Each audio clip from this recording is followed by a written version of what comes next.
Продолжаем продвигаться к анализу ядерной программы Ирана, Пакистана и Индии, шаг за шагом.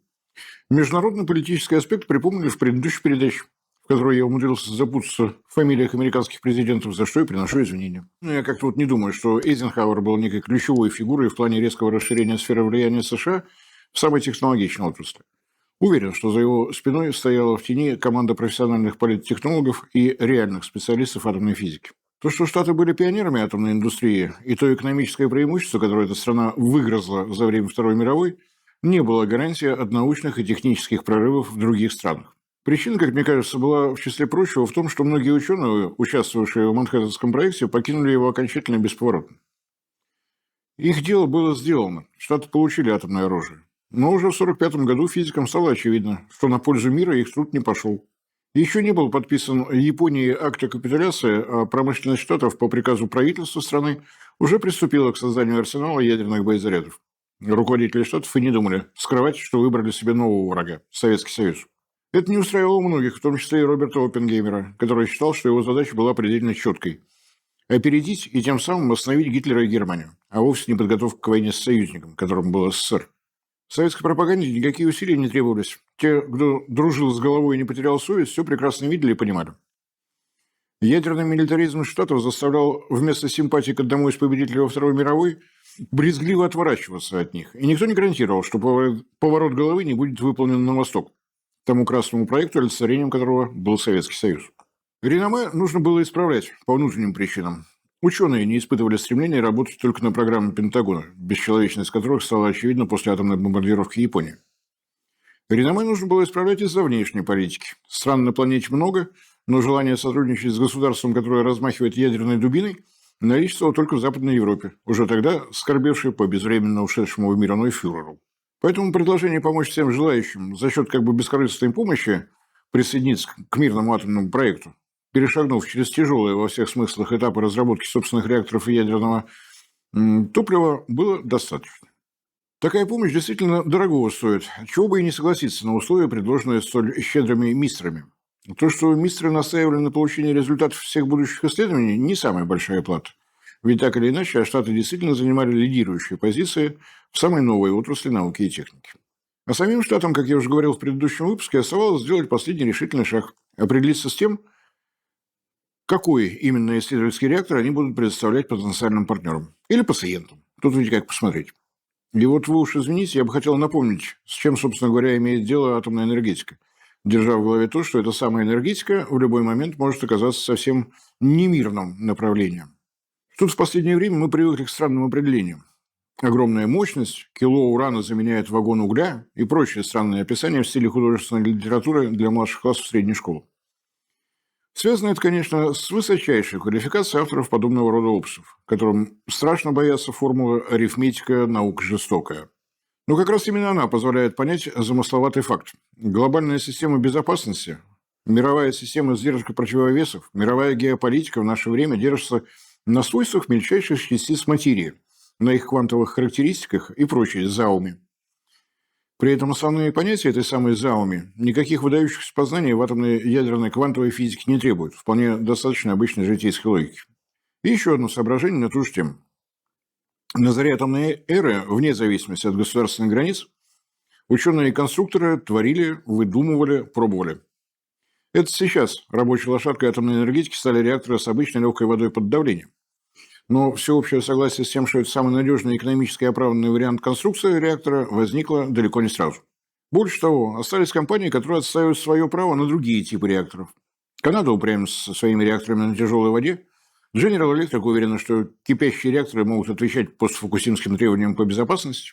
Про Росатом в этом плане и говорить-то не приходится. Жидкометаллические реакторы энергетического масштаба на Белоярской атомной электростанции, строящийся реактор Брест-300, и все они без замедления нейтронов, то есть на нейтронах быстрых. Китай, который сделал новый шаг в технологиях газоохлаждаемых реакторов. Сразу несколько проектов жидкосолевых реакторов, реакторы малой мощности. На фоне тотального превосходства водоводяных все это кажется некой экзотикой. Но как знать, что будет с этими направлениями через пару десятков лет. И это я не касаюсь реакторов исследовательских. Там разнообразие никак не меньше. Хотя, конечно, основная конструкция здесь бассейновые реакторы. Порой все эти направления подаются как революционные.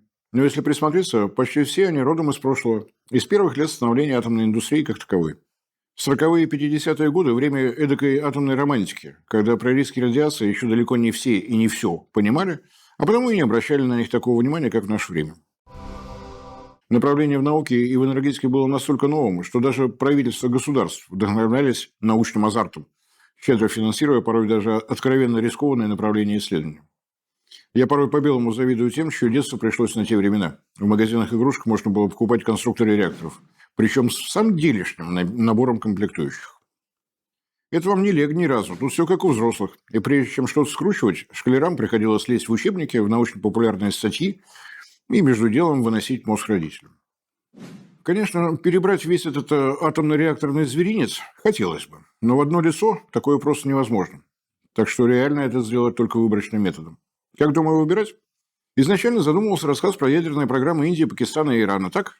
Для понимания того, что откуда выросло, попробуем вспомнить, какое отношение к ним имеет мирная страна Канады, на каком расстоянии мелькнула тень Британии, и как их творческая атомная самодеятельность соотносилась с планами их сюзерена, то есть штатов.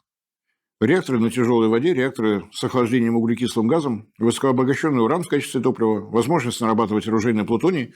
Без них никак, и это минимум. Согласие стран планеты на подписание соглашения раз-два-три, без исследовательских реакторов Трига, было бы маловероятным. Следовательно, Воленс-Толенс придется нырнуть в бассейновые реакторы. Не очень глубоко, конечно, поскольку на дне у них активная зона, но попробуем хоть немного поплескаться. Ну и никак нельзя обойти вниманием дедушку всех атомных реакторов. Реактор CP-1, он же Чикагская поленница, начало-начал. Не из-за преклонения перед американским гением, тем паче, что американскость физиков Манхэттенского проекта была весьма условной, а потому что этот реактор стал доказательством того, что контроль над цепной реакцией деления ядер урана технически осуществим. Это был решающий эксперимент, который доказал точность всех теоретических разработок и подсказал слабые места, требовавшие трудов по их устранению. Маленький шаг для группы под руководством Энрико Ферми действительно стал большим шагом для человечества. Ну и еще один момент, о котором хочу предупредить сразу. В этом цикле передач я не буду касаться нашего отечественного атомного проекта, кроме случаев, когда без упоминания о нем вообще никак. Причин для такого решения несколько. Начнем с того, что вам, уважаемые зрители и слушатели, вообще не интересно, что да как у нас дома происходило и происходит. Многолетняя статистика просмотров доказывает это самым убедительным образом. Второй момент. Я не представляю себе рассказы о советских и российских атомных проектах без глубокого анализа имеющихся архивов, содержащих тысячи книг, статей, обзоров, десятки тысяч имен тех, кто генерировал идеи и воплощал их в жизнь. А это и вовсе гигантская работа, которая интересна только персонально мне и не вписывается в существующие тренды ни боком, ни еще известно чем.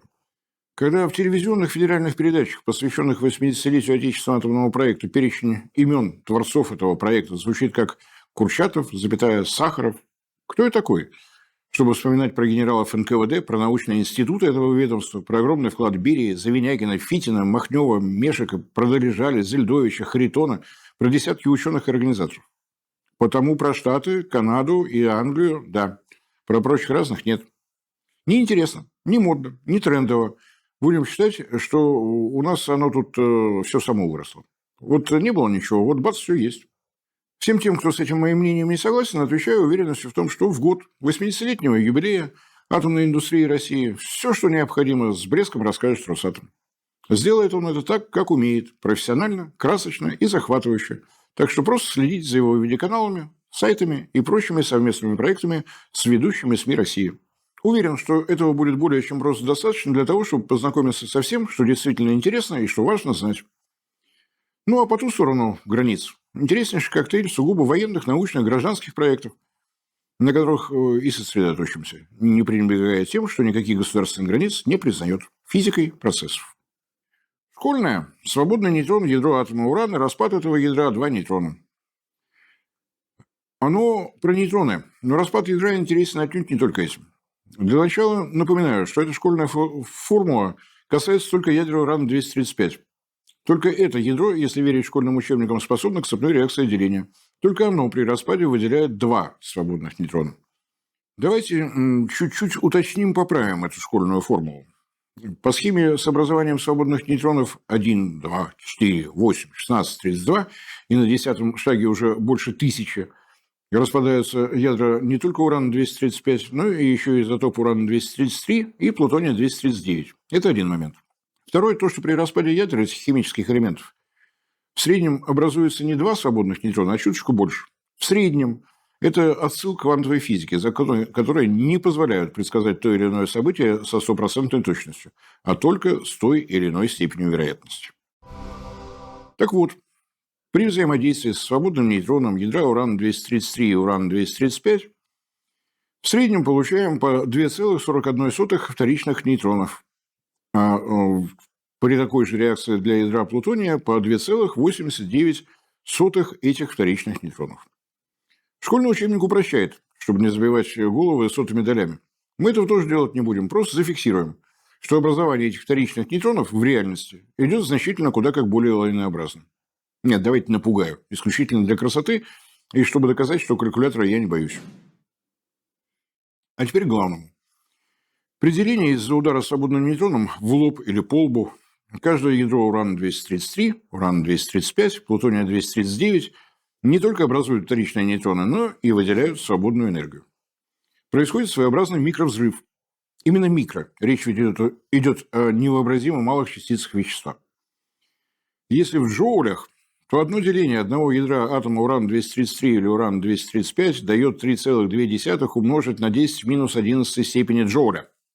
0,9 нулей и 32 в конце. То есть 32 миллиардных доли джоуля. Плутоний круче. Он энергии дает на 5% больше. Ничтожная величина, которая кажется таковой, пока мы не вспоминаем, что в одном грамме урана или плутония содержится 2,5 умножить на 10 в 21 степени их атомов. Я даже не хочу разбираться, сколько это миллиардов. Много, даже очень много. Что это значит? Берем 1 грамм чистого, как слеза ребенка, урана-233 или урана-235. Представляем, что весь этот грамм провзаимодействовал со свободными нейтронами. Сугубо умозрительный эксперимент, но результат занимательный. Объем, выделяемый в такой гипотетическом случае, в случае обоих уранов, энергии составит 800 миллиардов джоулей. В случае плутония-239 на 5% больше. Вот это, как мне кажется, наглядное в числах объяснение того, что такое атомный взрыв. Мгновенное выделение невообразимого количества энергии, последствия которого, к сожалению, испытали на себе жители Хиросимы и Нагасаки. Что еще важно? Пожалуй, время, в течение которого делятся ядра урана и плутония при взаимодействии со свободным нейтроном, которое в обоих случаях составляет 10 в минус 14 степени секунды. Не очень понятно? Давайте в обратную сторону. Если на боезаряд некий чистый образец урана-233, урана-235 или плутония-239 направить пучок свободных нейтронов, то за 1 секунду способно произойти 10 в 14 степени распадов их ядер. 10 тысяч миллиардов штук. Опять много.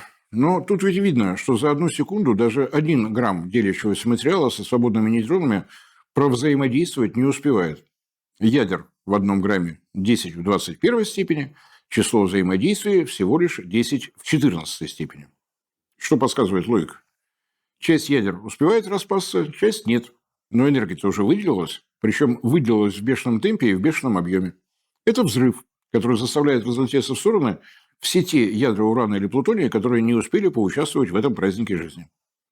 Не получается использовать весь потенциальный объем энергии, а то бы взрывы в тротиловых эквивалентах исчислялись не в килотоннах, а в тысячах мегатонн. Нам с вами за радость, а вот Пентагону, который ждал от физиков Манхэттенского проекта результатов, несколько обидно. Уран-235 в природной руде всего 0,711%. Для получения 93% в боезаряде работать приходится до пота. А тут накси. Часть этого замечательного вещества, вместо того, чтобы выделять энергию, улетает в чистое поле. Плутоний-239, напомню, в природе вообще не существует. Его можно синтезировать только в атомном реакторе. А он сумка. Вместо взрываться тоже по ним улетает. Но размышлять помогает кто? Не кто, а что? Калькулятор, само собой. Распад ядра урана-233 или 235 дает 2,41 свободного нейтрона.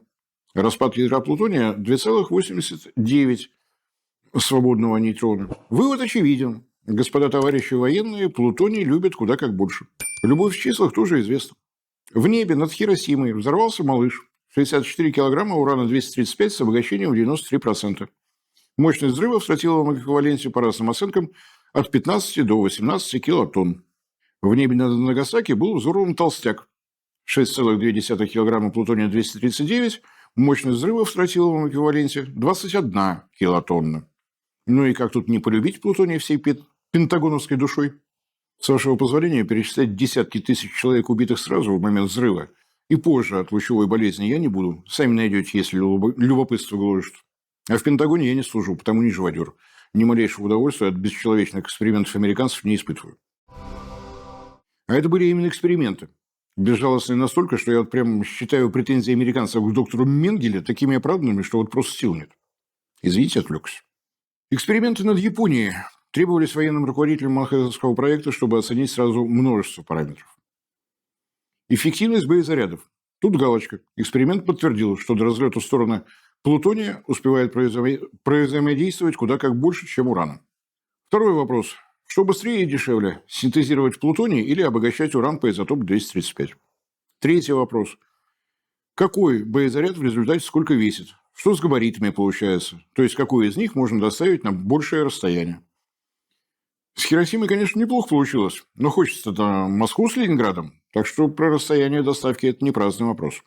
Потому, собственно, и использовали оба типа атомных боезарядов. Мистеры оценивали качество, эффективность, экономические и организационные аспекты. Нюансов много. Температура взрыва, скорость распространения ударной волны, ее давление, смертоносность продуктов деления урана и плутония, оптимальная высота взрыва.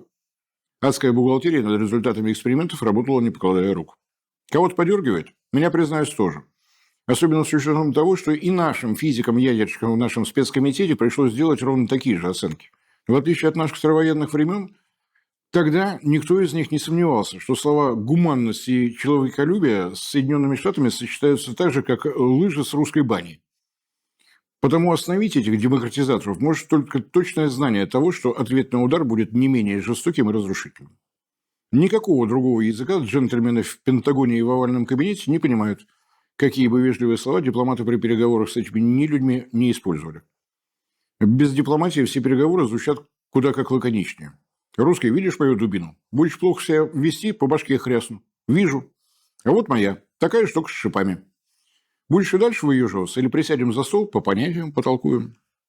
Плутоний-239 оружейной частоты до 90% содержания в боезаряде. Американскими военными был признан более эффективным. Но и огромные затраты на отработку уранового направления бросать в пропасть совершенно не хотелось. Ничего личного, только бизнес. Не выбросили. Разработанные физиками Манхэттенского проекты пошли в дело, особенно после того, как группа Эдварда Теллера сумела разработать термоядерную бомбу. Но это уже отдельная история, которая при наличии интереса с удовольствием вернусь, но позже. Для того, чтобы получить, наработать, синтезировать плутоний-239, требовался уран и атомный реактор. Реакция деления в котором должна была быть контролируемой, а не идти в только что описанном лавинообразном режиме, который неизбежно приводит к атомному взрыву. Фундаментальные законы физики обойти невозможно. Описать процесс получения плутония можно и словами, но я попробую начать с пары формул, простых и понятных. Уран-238 – это основной изотоп природной руды. Его в ней почти 99,3%. Первая формула – это то самое поглощение свободного нейтрона, о котором я уже неоднократно рассказывал. Не сказать, чтобы вероятность такой реакции поймать и съесть нейтрон особенно велика, но при тех количествах атомов в каждом грамме урана вполне себе возможно. В компании нейтронов и протонов в ядре урана появляется новый сосед, нарушая привычное равновесие. Такое случается в любом коллективе, даже в человеческом. Нейтрону тут не рады, потому он на всякий случай превращается в протон. Есть такое явление в атомной физике, причина которого так называемое слабое взаимодействие. Без подробностей. Это взаимодействие описывает способность нейтрона превращаться в протон, а протон – в нейтрон. Одним из жестких условий при этом является закон сохранения электрического заряда. Нейтрон нейтрален, протон имеет положительный заряд в плюс единицу. Плюс единица в ядре – это нехорошо, нужно чем-то уравновешивать этот дополнительный плюс. Потому при превращении нейтрона в протон образуется еще и электрон с его электрическим зарядом в минус единицу. Плюс 1, минус 1, получаем 0, все в порядке. Свежеобразовавшийся протон остается на месте, в ядре, а свежий, как огурчик, электрон сваливает прочь, чтобы эти бородатые в белых халатах могли зафиксировать бета-излучение. Период полураспада урана-239 до Нептуния-239 всего 23,5 минуты. То есть именно через такой временной интервал половина образовавшегося урана-239 распадется вот по этому бета-минус каналу, превратившись в Нептуний-239. Если в ядре урана 92 протона, то в ядре Нептуния их уже 93 штуки, и это уже новый химический элемент. Ну и Нептуний-239 не стабилен ни разу. Он тоже распадается, и тоже по бета-минус каналу. Снова один из нейтронов превращается в протон, остающийся на месте. Снова при этом образуется беглец-электрон. В результате протонов в ядре становится уже 94 штуки. И это еще один новый химический элемент – плутоний-239, в ядре которого живут 94 протона и 145 нейтронов. Отличие от распада Нептуния-239 только в длительности полураспада. На то, чтобы половина Нептуния-239 превратилась в Плутоний-239, требуется 2,4 суток. Грубо. Если из активной зоны реактора уметь извлечь уран-238, то через 2,5 дня концентрация Плутония-239 в нем будет максимальна. И такой образчик можно с чистой совестью передавать в руки химиков. Научиться выделять Плутоний-239 из урана-238 им пришлось в ходе все того же Манхэттенского проекта. Не сказать, что КПД всех процедур сильно радостный, но важен конечный результат. Реактор для получения Плутония-239 – необходимый инструмент, поскольку только он и управляемая реакция деления ядер урана-235 обеспечивают достойный поток свободных нейтронов. Помните, в среднем 2,41 свободных вторичных нейтронов при одном акте деления. Вот они, вторичные, как и третичные, с четверичными и далее по списку, свободные нейтроны и важны. Часть из них уходит на продолжение деления ядер урана-235, часть прихватывают ядра урана-238, два в одном. Но эти два процесса должны идти в равновесном режиме. Если уран-238 умудрится проглотить все свободные нейтроны, цепная реакция деления урана-235 затухнет сама по себе. Если наоборот, все свободные нейтроны уйдут на деление ядер урана-235, произойдет вот то самое, о чем школьный учитель, если верить анекдоту, произнес сакраментально «да не должно бы». Бумкнет так, что мало точно никому не покажется. И вот тут еще один важный нюанс, но давайте без квантования. Нейтрон ударил в ядро урана-235, оно развалилось, обычно на две части, вылетели свободные нейтроны. Вопрос. Если швырнуть камень в оконное стекло, как заранее предсказать, с какой скоростью будут разлетаться осколки? Да никак, первое, что просится в голову. Но есть нюанс. Если переколотить несколько тысяч стекол, то наберется статистика, которая позволит оценить вероятность какого-то набора возможных скоростей. Для свободных нейтронов и ядер урана-235 набор такой статистики, оценка вероятности скоростей разлета осколков деления и свободных нейтронов чрезвычайно важны. О причинах я только что рассказал, чтобы и не бумкнуло, и чтобы деление не прекратилось само по себе. Выяснилось, что в обычных условиях вероятность полного затухания цепного деления ядер урана-235 весьма высока. Ядра урана-238 норовят скушать все свободные нейтроны. Дальнейшее изучение принесло еще один результат. Уран-235, плевать, с какой скоростью в его ядро врезается свободный нейтрон. Он с одинаковым удовольствием делится и от быстрых, и от медленных нейтронов. И да, физики быстрые нейтроны называют быстрыми, а вот медленные чаще всего тепловыми. Прижился этот термин в их лексиконе. Дело в том, что в физике понятия температура и скорость тождественны. Чем выше температура, тем выше скорость. Чем выше скорость, тем выше температура. Похоже на броуновское движение молекул в газе. Чем выше температура газа, тем быстрее в нем мечутся молекулы. Чем газ холоднее, тем более ленивы молекулы. Физики сначала теоретически, а потом и в ходе экспериментов выяснили, что уран-238 охотнее всего поглощает быстрые нейтроны. И это хорошо. Если вот эти самые свободные нейтроны замедлить, то поймать динамическое равновесие двух процессов, деление ядер урана-235 и одновременное поглощение нейтронов ядрами урана-238, можно вполне уверенно. Овцы целы, волки сыты. Одним выстрелом двух зайцев и медаль на шею, а премию в карман. Статистика показала, что подавляющее количество вторичных нейтронов быстрое, то есть замедлять надо практически все подряд. Вопрос, а как? Вот несется электрическая нейтральная элементарная частица, на которую никакие электричества с магнетизмом никак не влияют. Как ее притормозить-то? Помните, как ведет себя упругий мячик между двумя прочными стенками? Удары вправо-влево, вправо-влево, через какое-то время мячи шмякаются озимь. На первом ударе мячик отдал первую порцию своей энергии стенке, на второй – вторую, и так, пока вся энергия, полученная при броске, не ушла внутрь. Столкновения должны быть упругими. Ударил, отскочил. а не ударил, стенка треснула, мячик в трещине застрял, стенка развалилась. В случае субатомных частиц свободному нейтрону надо подставлять ядра таких химических элементов, в которых после удара не начнутся какие-нибудь ядерные трансмутации. Ну и дополнительный вариант – придумать, как не выпускать свободные нейтроны за пределы активной зоны. Эти нейтроны ведь не обязаны все непременно встретиться с какими-то там ядрами. Могут просто улететь и выпустить из процесса. А вот если активную зону окружить тщательно рассчитанным отражателем, который заставит такие заблудшие свободные нейтроны вернуться в гущу событий, ситуация изменится в лучшую сторону. Физики достаточно быстро подсказали, что на роль отражателя подходит химически чистый графит и бериллий из легких элементов таблицы Менделеева, из тяжелых – золото, сталь, карбид вольфрама. На роль замедлителя лучше всего подходит химически чистый графит, химически чистая обычная вода и тяжелая вода с концентрацией дейтерия в 95%. И вот тут мы снова сталкиваемся с иронией судьбы, как же без нее? То, что на роль замедлителя нейтронов подходит тяжелая вода, ученые выяснили раньше всего. Графит стал хронологически кандидатом номер 2, хотя разница между этими открытиями невелика. 1939 и 1940 годы соответственно. Казалось бы, что начинать эксперименты разумнее с графита. Вещество это известно давным-давно, электроды из него производили повсеместно. Первыми к проверке свойств графита в применении к задаче создания атомного реактора приступили физики Третьего рейха под руководством нобелевского лауреата Вернера Гейзенберга. Однако эксперимент показал неутешительные результаты. Как неудивительно, но выяснилось, что графит поглощает свободные нейтроны, хотя никакая теория ничего подобного не предсказывала. Но Гейзенбергу оказалось достаточно одной таблетки. Вердикт был однозначным и окончательным. Отказываемся от графита, делаем ставку на тяжелую воду. В Штатах все было несколько иначе. Получив результаты, аналогичные немецким, Энрико Ферми и Лео Сциллард из Манхэттенского проекта сделали безукоризненный с научной точки зрения вывод. С теорией все в порядке. Отрицательный результат может быть обусловлен только какими-то химическими примесями. Физики подключили к решению проблемы Герберта Макферсона, ведущего специалиста американской компании National Carbon. Макферсону потребовалось менее года для того, чтобы не только выяснить, что в образцах графита присутствовали бор и кадмий, которые и поглощали нейтроны, но и для того, чтобы разработать технологию по удалению этих вредных примесей. Полученный результат – графит марки «Агот» в количестве 250 тонн был доставлен в Чикагский университет. Дальнейшие события, надеюсь, общеизвестны.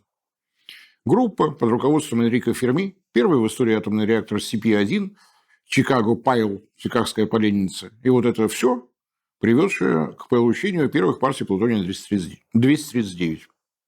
Фотографии во время первых запусков реактора по понятным причинам не делали, но в Орегонской национальной лаборатории имеется вот такая иллюстрация. Внизу совершенно реальный человек, Джордж Леон Вейл, который своими руками извлек последний регулирующий стержень, после чего цепная реакция деления и началась. Наверху, у пультов, Энрико Ферми со товарищи, которые зафиксировали факт начала первой в мировой истории управляемой реакции деления ядер урана-235. Очевидный научный подвиг и первый шаг к созданию атомного и ядерного оружия.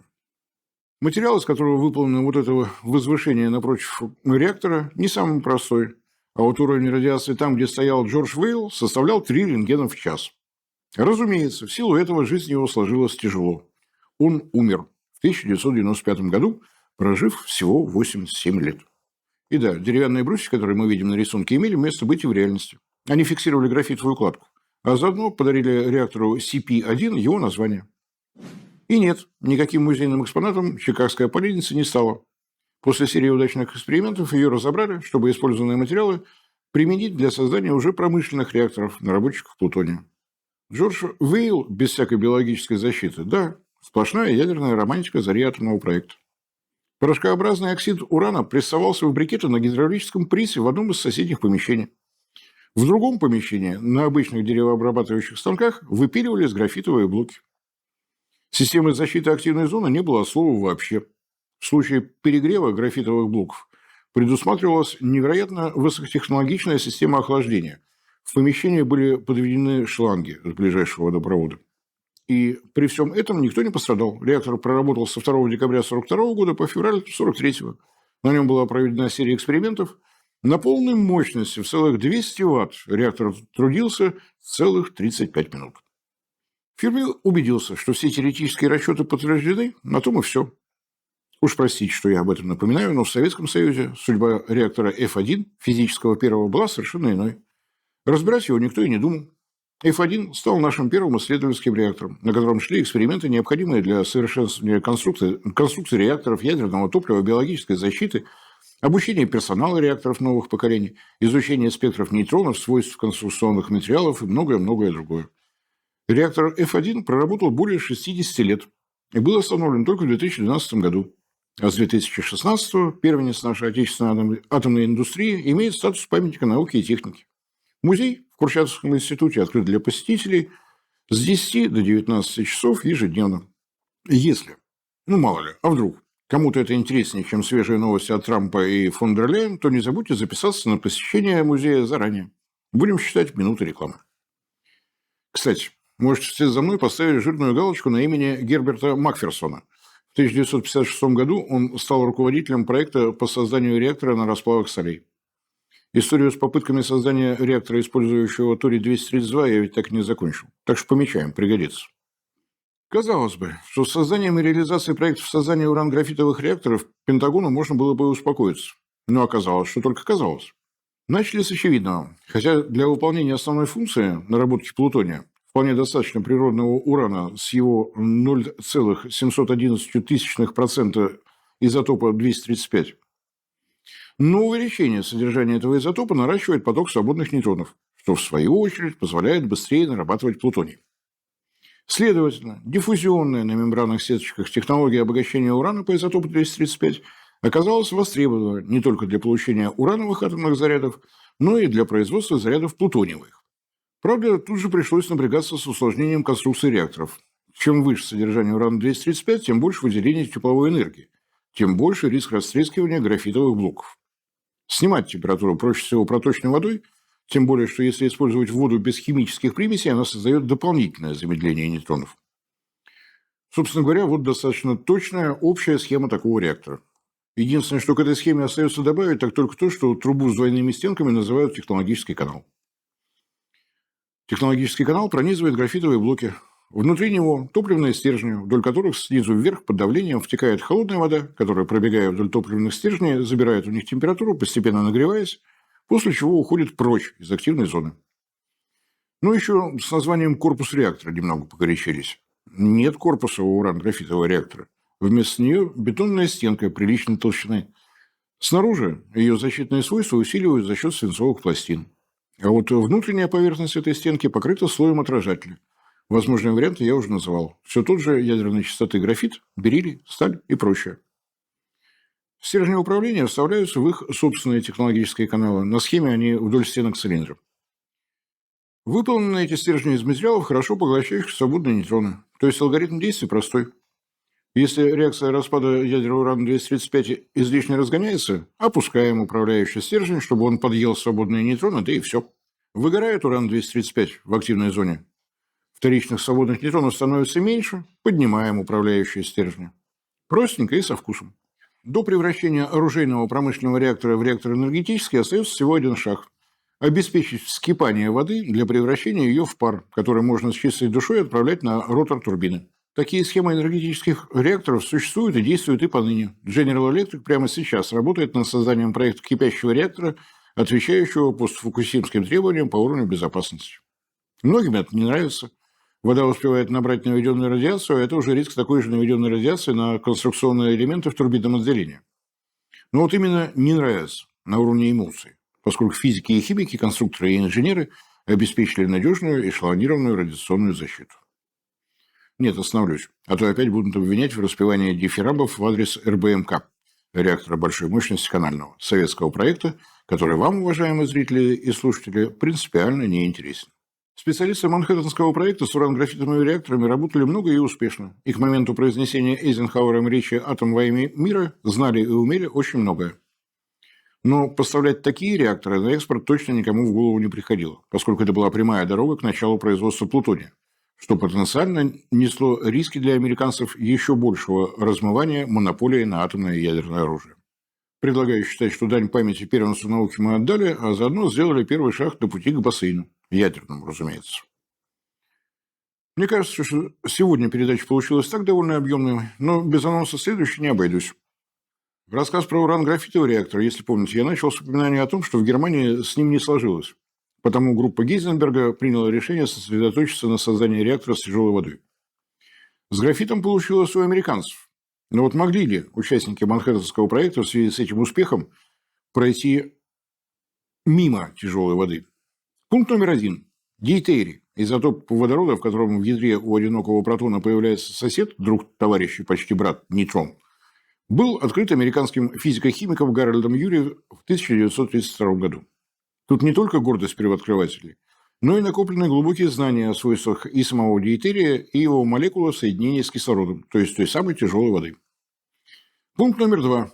Физические свойства дейтерия таковы, что его характеристики как замедлителя свободных нейтронов кратно превышают характеристики графита. Пункт номер 3. Химические свойства тяжелой воды D2O практически неотличимы от свойств обычной воды. Тоже бежит по трубам, если давление дать. Тоже снимает температуру с ядерного топлива. Складываем пункты 1, 2 и 3, памятуя о том, что арифметика наук жестокая, получаем ответ. Нет, без попыток создания реакторов с тяжелой водой Манхэттенский проект обойтись не мог. И не обошелся, и результаты получил, и приумножил, и не мог не приумножить, поскольку достаточно быстро выяснилось, что реактор с тяжелой водой позволяет нарабатывать не только плутоний, но и тритий, вещество, необходимое для создания теперь уже термоядерных боезарядов. Вот о тяжелой воде, о реакторах с ней в качестве замедлителя и теплоносителя, и о том, как их умудрились превратить в экспортные поставки, в следующей передаче цикла.